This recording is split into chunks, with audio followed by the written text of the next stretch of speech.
The DRIFT trial was conducted 10 years ago to test a novel intervention for post-hemorrhagic hydrocephalus in premature babies who had suffered significant bleeds into the brain. A key element of this study was to follow the children at 10 years to look at their cognitive and motor development. We decided to hold a showcase day to celebrate the end of the project and to share the results with the families and children who were involved.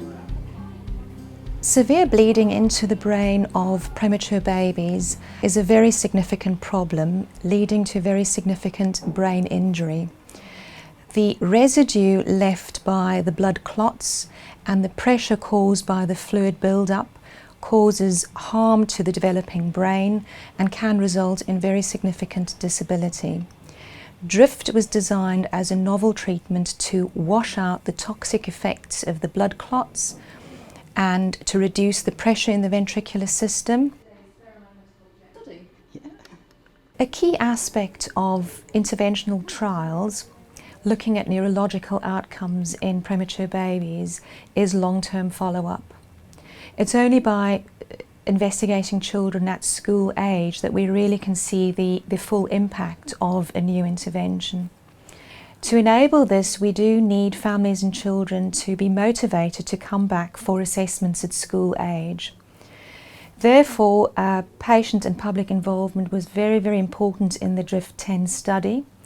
We involved parents and children right at the very beginning in the pilot to design the 10 years follow-up for the study. And we also had a co-investigator who was one of the parents of a child who had received DRIFT. The families, of course, were under enormous stress when their babies were so sick with brain hemorrhage, and many of them had come a long way to Bristol. And it was very, very important that we showed that we worked very, very hard for all the babies, both the babies in the experimental DRIFT group, but also the babies in the control group, the standard treatment group. And it's thrilling to me that not only were they willing to come back and be assessed at 2 years, but so many of them were willing to come back at 10 years. That says something about the quality of the care that they got when they were in Bristol. So I very much wanted to be involved in the DRIFT-10 study because I had met all the children when they were 2 years old. And in order to maximise the information that you need to have when you're trying to evaluate this sort of an intervention, we really needed to see as many children as possible at 10 years. So the showcase day was an opportunity to provide a party really for the families to thank them for their time and effort in being involved in the DRIFT-10 study. It also provided us with an opportunity to give them some information about the study, so they heard about the results for all the people that were in the study rather than their own individual cases. And also it provided an opportunity where families could meet each other and the children could meet each other as well and share their own stories.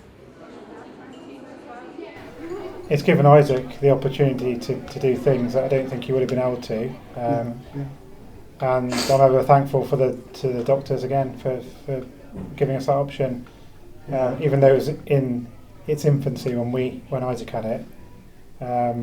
It's great minds like Professor Whitelaw who give opportunities to people who wouldn't normally have them. Exactly, yeah.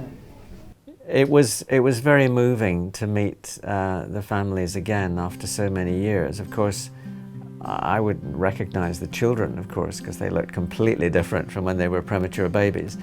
But many of the parents I remember as individuals, because during the research I saw quite a lot of some of the parents. Because sometimes things were very difficult and sometimes the babies were here for a long time. The DRIFT trial showed that washing harmful substances out of the brain had impressive benefits to cognitive function. And we want to develop this further, make the treatment slightly easier to teach and easier to disseminate, and we may add an extra treatment to it. The showcase day for me was an incredibly moving event. It was really interesting to see how many family members and children wanted to return. Some travelled many, many miles to be there. It was clearly a major milestone in the lives of these children, and some of the talks were very, very motivating, especially from one of the boys who had actually experienced drift. The feedback from the families informally were that they felt it was a very uplifting day for them, and there was a huge hope from the families that this intervention will be developed into a standard of care for babies in the future.